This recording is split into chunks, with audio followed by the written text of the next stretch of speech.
প্রশাসনে ধীরে ধীরে একটি পতিত আওয়ামী লীগের লোকজনের একটি পুনর্বাসনের প্রক্রিয়া চালু হয়ে গেছে। সরকারের মধ্যে নানাভাবে কখনো উপদেষ্টার নামে, কখনো বিশেষ সহকারের নামে আওয়ামী লীগের লোকজনের পুনর্বাসন হচ্ছে। যারা শেখ হাসিনার সহযোগী ছিলেন, দুর্নীতির সহযোগী ছিলেন, যারা গণতান্ত্রিক প্রক্রিয়ার বিরুদ্ধে অবস্থান নিয়েছেন এবং শেখ হাসিনাকে নানাভাবে উৎসাহিত করেছেন, তার স্বৈরাচারী পদক্ষেপ নিতে যারা উৎসাহিত করেছেন এবং বেশ বলে যারা তাকে হাতে তালি দিয়েছেন, সেই সমস্ত লোকজনকে আমরা ক্রমেই দেখতে পাচ্ছি তারা ইউনূস সরকারের প্রশাসনে যুক্ত হয়ে যাচ্ছে। আমি প্রধান উপদেষ্টা, আপনার প্রতি আমার সশ্রদ্ধ সালাম। আপনাকে আমি অনেক বেশি পছন্দ করি, আমাদের দেশের মানুষ পছন্দ করে, আপনি আমাদের দেশের গৌরবের প্রতীক। কিন্তু নানাভাবে আপনাকে ভুল বুঝিয়ে অথবা তথ্য গোপন করে পতিত স্বৈরাচারের লোকজন কিন্তু আপনার প্রশাসনের মধ্যে ঢুকে পড়ছে, দেশের ভাবমূর্তি ক্ষতি হচ্ছে। ৫ই আগস্টের চেতনা নষ্ট হয়ে যাচ্ছে, ৫ই আগস্টের চেতনা বিঘ্নিত হয়ে যাচ্ছে। ৫ই আগস্ট হয়েছে স্বৈরাচারী সরকারকে হটানোর জন্য না, স্বৈরাচারী ব্যবস্থাকে কবর দেওয়ার জন্য, শাসনকে কবর দেওয়ার জন্য। ভবিষ্যতে যাতে কোনো সরকার, ভবিষ্যতে যাতে কোনো ব্যবস্থা যাতে স্বৈরাচারী পদক্ষেপ নিতে না পারে, তার জন্য আপনার ৫ই আগস্টের অভ্যুত্থান ঘটেছে। অত্যন্ত দুঃখের সঙ্গে আমরা লক্ষ্য করছি এই সরকারের ভেতরে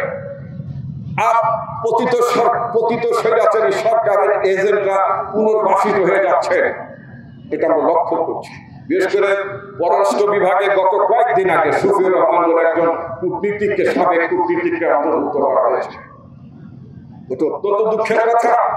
প্রফেসর মোহাম্মদ ইউনূস, আপনার প্রতি আমাদের অনুরোধ থাকবে, আহ্বান থাকবে, অনতিবিলম্বে আপনার সরকারে যারা আছেন তাদেরকে, আওয়ামী লীগের অনুগত, শেখ হাসিনা অনুগত, যারা শেখ হাসিনার সাথে তালিয়া বাড়াতেন, এই তালিয়াবাদী পার্টিকে আপনার পাশ থেকে সরিয়ে দিতে হবে। তা না হলে কিন্তু আমরা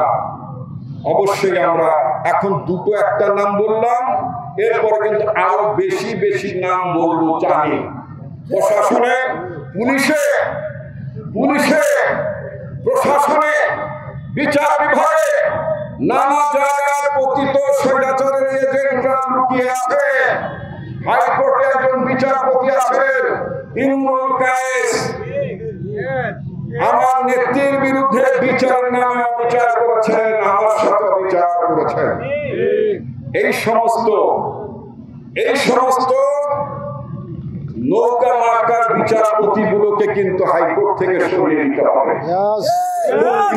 কথাবার্তা আমরা এখনো দেখতে পাই।